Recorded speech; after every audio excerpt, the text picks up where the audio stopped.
बिस्मिल्लाहिर्रहमानिर्रहीम। अस्सलाम वालेकुम व्यूअर्स, मैं हूं तंजीला रियाज और आप देख रहे हैं मेरे यूट्यूब चैनल। आज मैं आपके साथ शेयर करूंगी बहुत ही यूनिक, बहुत ही टेस्टी, बहुत ही क्रिस्पी फिंगर चिप्स की रेसिपी। अगर आप इसे एक दफ़ा भी घर में ट्राई कर लेते हैं तो आप बाइक से तो लाना ही भूल जाएंगे। यकीन माने, खाने में बहुत ही मज़े की लगती हैं और बनाने में बहुत ही आसान है। तो चलिए जी, बिना टाइम वेस्ट किए चलते हैं, अपनी मज़ेदार सी रेसिपी को बनाना स्टार्ट कर लेते हैं। बिस्मिल्लाहिर्रहमानिर्रहीम। मज़ेदार से फिंगर चिप्स बनाने के लिए सबसे पहले तो यहाँ पर मैंने आधा किलो आलू ले लिए हैं। आलू के छिलके मैंने रिमूव कर दिए हैं और अच्छी तरह से मैंने आलूओं को वॉश कर लिया है। आलू आप बड़े साइज़ के, छोटे साइज़ के कोई भी ले सकते हैं, आपकी अपनी मर्जी है। यहाँ पर मैंने बड़े साइज़ वाले लिए हैं। तो अब हमने आलूओं की कटिंग सबसे पहले करनी है। चलें जी, आलूओं की अब हम कटिंग कर लेंगे। इस तरह से क्यूब शेप में हम इसकी कटिंग कर लेंगे। क्योंकि आलूओं को हमने बॉईल करना है तो हम कटिंग करके बॉईल करेंगे। अगर हम आलूओं को छिलकों के साथ करते हैं ना बॉईल, तो तकरीबन 20-25 मिनट लग जाते हैं। अगर हम कटिंग करके बॉईल करते हैं तो बस 8 से 10 मिनट ही लगते हैं। सारे आलूओं की इस तरह से हम क्यूब्स में कटिंग कर लेंगे। चलें जी, यहाँ पर सारे आलूओं की मैंने क्यूब्स में कटिंग कर ली है। अब हम करते हैं इसको साइड पर और आलूओं को बॉईल करना स्टार्ट कर लेते हैं। तो चलें जी, अब मैंने यहाँ पर एक कढ़ाई ले ली है और इसके अंदर हम ऐड कर देंगे आलू जो अपने क्यूब्स में कट के रखे हुए थे, और इसी के साथ ही हम ऐड कर देंगे पानी। चलें जी, अब हम इसमें पानी ऐड कर देंगे। उतना पानी ऐड करेंगे जितने में आलू अच्छी तरह से डिप हो जाए। और पानी मैंने ऐड कर दिया है। अब हम इसमें ऐड करेंगे हाफ टी स्पून नमक और मिक्स कर लेंगे। मिक्स करने के बाद फ्लेम को अब हम कर देंगे ऑन।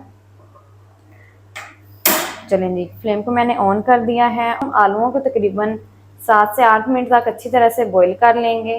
तो जल्दी से मैं आलूओं को अच्छी तरह से बॉईल कर लूँ 7 से 8 मिनट तक, फिर मैं आपको दिखाती हूँ। तो चलें जी, यहाँ पर आलूओं को मैंने अच्छी तरह से टोटल 8 मिनट तक बॉईल कर लिया है। आलू हमारे अच्छी तरह से बॉईल हो गई हैं। मैं आपको चेक भी करवाती हूँ।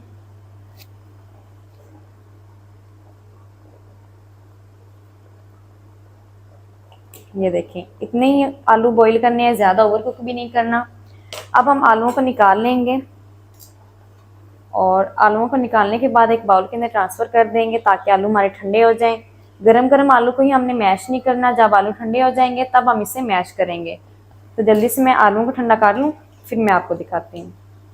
तो चलें जी, यहाँ पर आलू हमारे अच्छी तरह से ठंडे हो गए हैं। जितने हमारे आलू ज़्यादा ठंडे होंगे उतनी ही ज़बरदस्त हमारे स्नैक्स बनेंगे। अब हम यहाँ पर ले लेंगे एक हैंड मैचर और हैंड मैचर की मदद से अच्छी तरह से आलूओं को मैश कर लेंगे। अच्छी तरह से मैश करना है ताकि कोई भी मोटा पीस अंदर रह ना जाए। तो चलें जी, यहाँ पर मैंने आलूओं को अच्छी तरह से मैश कर लिया है। अब ये जो आलू रह गए ना मैचर के साथ, इससे भी हम निकाल लेंगे। चलें जी, अब हम इसमें ऐड करेंगे 1 टीस्पून नमक, या फिर अपने टेस्ट के मुताबिक ऐड कर लें। 1 टीस्पून ऐड करेंगे कुटी हुई लाल मिर्च, और साथ ही ऐड करेंगे थोड़ा सा हरा धनिया, बिल्कुल बारीक चॉप किया हुआ। और इनको हम अच्छी तरह से मिक्स कर लेंगे। तो चलें जी, यहाँ पर मैंने अच्छी तरह से नमक को, मिर्च को और हरे धनिया को मिक्स कर लिया है। और अब हम इसमें ऐड करेंगे बाइंडिंग के लिए 2 टेबलस्पून कॉर्नफ्लोर। अगर आपके पास कॉर्नफ्लोर ना हो तो आप इसकी जगह पर चावल का आटा भी इस्तेमाल कर सकते हैं। और अच्छी तरह से मिक्स कर लेंगे कॉर्नफ्लोर को। अभी कॉर्नफ्लोर से एक तो हमारे स्नैक क्रिस्पी बनेंगे, दूसरा इससे जो स्नैक है वो हमारे टूटेंगे नहीं। अच्छी तरह से मिक्स कर लेंगे और एक डो बना लेंगे। तो चलें जी, यहाँ पर मैंने अच्छी तरह से कॉर्नफ्लोर का भी मिक्स कर लिया है। बहुत ही ज़बरदस्त सी जो डो है हमारी रेडी हो गई है फिंगर चिप्स के लिए। अब हम इसको साइड पर करते हैं और इसका जो अगला स्टेप है ना वो शुरू कर लेते हैं। तो चलें जी, अब मैंने यहाँ पर एक कटिंग बोर्ड ले लिया है और कटिंग बोर्ड को सबसे पहले हम ऑयल से ग्रीस कर लेंगे ताकि जो हम मिक्सचर इसके ऊपर रखेंगे ना वो इसके साथ चिपके ना। यहाँ पर मैंने अच्छी तरह से ऑयल से ग्रीस कर लिया है कटिंग बोर्ड को। अब हम इसके ऊपर हाफ मिक्सचर रख देंगे जो हमने बना के रखा हुआ था, इस तरह से। और इसको हम अच्छी तरह से फैला लेंगे। अच्छी तरह से फैला के इसको हम सेट कर लेंगे। अच्छा, जो स्पैचुला है ना, स्पैचुले को भी आपने ऑयल से ग्रीस करने के बाद फिर आपने सेट करना है मिक्सचर को। तो चलें जी, यहाँ पर मैंने अच्छी तरह से मिक्सचर को सेट कर लिया है। और आप इसकी थिकनेस देख लें, इतनी रखनी है, ना ही हमने ज़्यादा मोटी रखनी है और ना ही ज़्यादा हमने बारीक रखनी है। अब हम इसकी कटिंग करेंगे। तो कटिंग के लिए यहाँ पर मैंने एक चाकू ले लिया है, उसकी मदद से कटिंग कर लेंगे। ना ही ज़्यादा मोटी करनी है और ना ही ज़्यादा बारीक करनी है। चलें जी, यहाँ पर मैंने सारे मिक्सचर की कटिंग कर ली है। इसी तरह से जितना भी मिक्सचर रह गया उन सब की हम इसी तरह से कटिंग कर लेंगे। सबसे पहले हम इसको फ्राई करते हैं क्योंकि इसकी कटिंग हमने कर ली है। तो चलते हैं अब हम फ्राई की तरफ और इनको फ्राई कर लेते हैं। तो चलें जी, फिंगर फ्रेंच फ्राइज को फ्राई करने के लिए मैंने कुकिंग ऑयल को अच्छी तरह से गर्म कर लिया है। अब हम इसके अंदर फिंगर फ्रेंच फ्राइज ऐड कर देंगे। और एक बात का आपने ध्यान रखना है, फ्लेम को आपने लो नहीं करना, मीडियम टू हाई रखना है। और मीडियम टू हाई फ्लेम पर हम इसको फ्राई करेंगे। जितनी फिंगर चिप्स इसके अंदर ऐड हो जाएंगी उतनी हम ऐड कर देंगे। जितनी इसके अंदर ऐड होगी उतनी मैंने ऐड कर दी हैं। ज़्यादा ओवर भी हमने नहीं इसके अंदर ऐड करनी।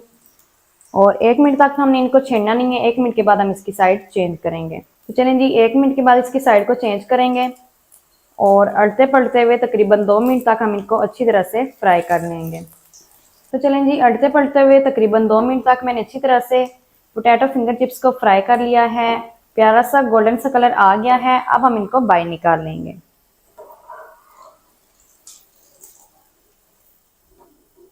तो माशाल्लाह ये देखिए व्यूअर, कितनी ज़बरदस्त पोटैटो फिंगर चिप्स हमारी फ्राई होकर रेडी हो गई है। इसको साइड पर रख देंगे और इसी तरह से जितनी भी हमारी पोटैटो फिंगर चिप्स रह गई हैं उनको भी फ्राई कर लेंगे। जितनी भी पोटैटो फिंगर चिप्स हमारे रह गए हैं उनको भी ऐड कर देंगे।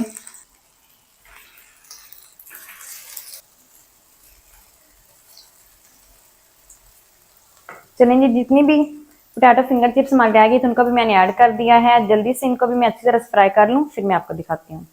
तो अड़ते पलटते हुए टोटल मैंने 2 से 3 मिनट तक अच्छी तरह से पोटैटो फिंगर चिप्स को फ्राई कर लिया है। गोल्डन सा कलर आ गया है। चलें जी, अब हम इनको भी बाहर निकाल लेंगे। माशाल्लाह ये देखिए व्यूअर, कितनी ज़बरदस्त पोटैटो फिंगर चिप्स हमारी फ्राई होकर रेडी हुई हैं। सारी पोटैटो फिंगर चिप्स हमारी फ्राई हो गई हैं। तो अब हम चलते हैं फाइनल लुक की तरफ और आपको मैं दिखाती हूँ इसकी फाइनल लुक। तो चलें जी, बिस्मिल्लाहिर्रहमानिर्रहीम। तो माशाल्लाह बहुत ही ज़बरदस्त crispy super delicious potato finger chips हमारी बनकर रेडी हो गई है। ये देखिए व्यूअर, माशाल्लाह बहुत ही ज़बरदस्त। आपको मैं तोड़ के भी चेक करवाती हूँ। ये देखिए अंदर से कितनी नरम मुलायम है। बहुत ही ज़बरदस्त पोटैटो फिंगर चिप्स हमारी बनकर रेडी हुई है। आपने भी एक दफ़ा घर में ज़रूर ट्राई करना है। बहुत ही मज़े की बनती है और खाने में बहुत ही मज़े की लगती है। तो माशाल्लाह ये थी वो हमारी आज की रेसिपी पोटैटो फिंगर चिप्स की। Potato finger chips crispy crunchy delicious किस तरीके से बनाई जाती है, तमाम तरीका आपके साथ शेयर कर दिया है। वीडियो चल गए तो वीडियो को लाइक कर दें। चैनल पर नए हैं तो चैनल को भी सब्सक्राइब कर दें ताकि हमारी हर नई आने वाली वीडियो आप तक पहुँच सके। मिलता है कि नई वीडियो के साथ, तब तक के लिए इजाज़त दीजिए। अल्लाह हाफिज़।